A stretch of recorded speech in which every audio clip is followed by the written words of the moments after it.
How many of you have been to Chitwan that's outside of Sauraha?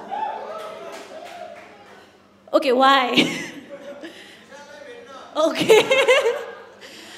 And to the rest of you who didn't answer, how many of you know that there's a Chitwan outside of Sauraha?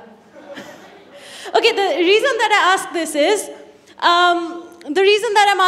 I have a problem with restaurants in Chitwan. You see, there are only two kinds of restaurants in Chitwan. One is Kanchi Didiko Khaza Tatha Bhatti Pasal, yaha order anusar khana, khaza, nasta, र साथमा अनेक किसिमका परिकारहरु पनि पकाइन्छ. And if I go there and ask for a jeri, I'll get jeri with a side dish of chinga, so that's a no. The second kind of restaurant is the one gate बाट छिर्न पाएको छैन, दुईटा वेटरले ma'am water गरेर टेबलमा पनि राखिदिसकेको हुन्छ. And I have a problem with that because I have the problem with the water that is served there. Because you see, you look at any mineral water bottle that they serve you in restaurants, it's not mineral water. That clearly लेखेको हुन्छ, it's just sealed and purified water, purified with RO technology, UV rays, Miley Ray Cyrus and Billy Ray Johnson. But the thing is, it's not mineral water, and second, it costs 300 rupees. Malai regular water khaera ke problem hudaina ke, because you see, I come from a family where no one has ever been to medical school, but everyone is a doctor. आज यहाँ कस्तो लामखुट्टेले Tokyo जस्तो लाग्यो भने Allegra 120 त्यसले गर्दा निन्द्रा लाग्छ, त्यही भएर खाना खाएपछि सुत्नु अगाडि मात्र खाए, यसले छोएन भने भोलि बिहान उठेपछि एलेग्रा 180 त्यसले पनि निन्द्रा लाग्छ, त्यही भएर साइड इफेक्ट सहितको आउँछ के सबै. I'll tell you the extremity of it. Dinner खाने बेला आज कस्तो भोक लागिरहेछ भनेर गयो भने before I get served my dinner, I get served the appetizers of pantoprazole, omeprazole and pantop. Gastric को औषधि हो है थाहा नभए. So मलाई regular water खाएर problem चाहिँ केही पनि हुँदैन, but I don't want to pay 300 rupees for it because although I am a cheapskate at heart, I want to order like fucking Beyonce. So instead of just asking the waiter to bring me regular water, I have devised a loophole. You see, restaurants don't charge you for hot water. I know what you're thinking, it's Chitwan, it's fucking 50 degrees, tato pani ki na hogane. But you see, the trick is, you ask for, excuse me, can I have a glass of hot water with 4 ice on the side? And if you're a little flirtatious, they'll give you 5. So that's just smart thinking. And it's the problem of water is solved, but there's still food.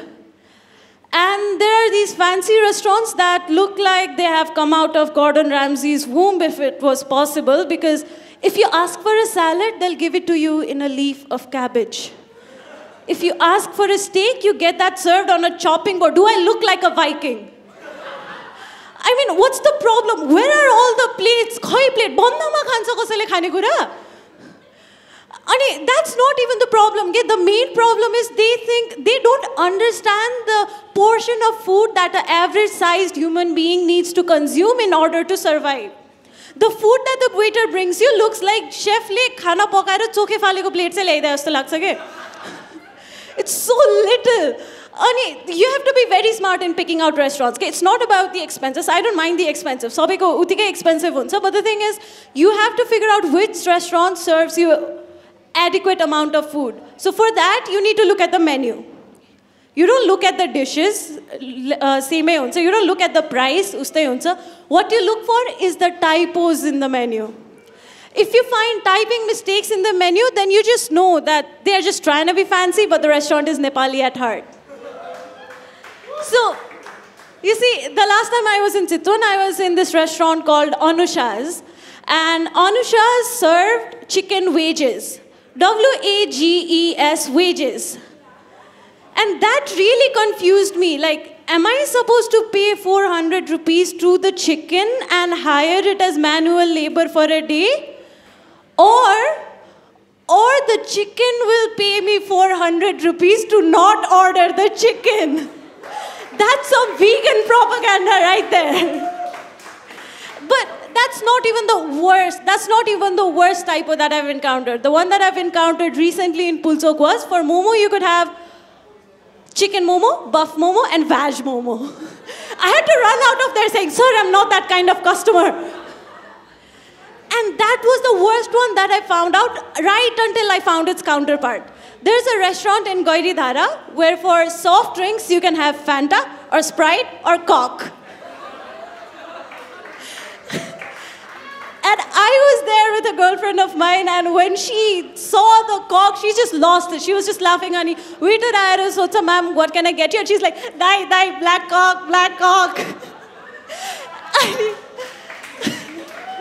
And when the waiter comes back to me like the stupid idiot that I am, I just say, we'll share. I mean, we've shared a lot of things, why not? So that was the worst restaurant encounter that I've had so far. I mean, it's weird being in restaurants like with friends like that, but I also have a friend who hides momos when he's in a restaurant because he's a very Shuddha Brahmin. But let's not go there because that's a very controversial subject like caste and ethnicity. I would like to move on to a subject that everybody loves to talk about and has zero controversies. Religion. You see, I am not a very religious person at heart, but if I had to pick one religion, I think I would pick Hinduism because Hinduism trumps all other religions. Let me tell you how. Just imagine the gods sharing party stories. What would Jesus say? You know, if Jesus had to show off, he'd just go there and be like, this one time, man, I died, and then I came back. Vishnu walks in, that's pretty chill. I've had 10 reincarnations so far. If Jesus has to top that off, did you know that I can walk on water? To which Vishnu would also reply, yeah, I live under the ocean in a bed of snake. I'm not your everyday SpongeBob. And Jesus, he has a very wide range of followers, so he does feel a little competitive. What's the next thing he can say? Did you know that I can turn water into wine? Vishnu would go, did you know that I turned sea foam, samudra manthan, sea foam into ambrosia? You know what that gives you? Immortality. If you had that, you wouldn't have died in the first place. That's it. Christianity is out. What's next? Prophet Muhammad, Islam, all right. So if Prophet Muhammad had to say anything, he would be, they worship my mortal relic. Shiva walks in, they worship my dick. I think that would definitely go to Hinduism. And Buddha, he's a very calm person, so that's what he preaches, right? So he would go something like, they have built a shrine in the place where I was born, to which Shiva walks in again and says, this man, this one time I was really high, I don't know what I was thinking, I was just carrying the dead body of my dead wife over my shoulders and walking around, and at one point her body started decomposing and her anus fell off at a point in Nepal, and they have built a temple there. It's called Guheshwari, right next to the airport. You can visit it anytime. And also, man, you need to listen to this. This is really important. They worship my dick. But let's not forget our female goddesses. I mean, they are also very amazing. You see, Parvati, she was the first hipster to use the 3 R's principle. Anybody knows the 3 R principle? Reuse, reduce, and recycle, right?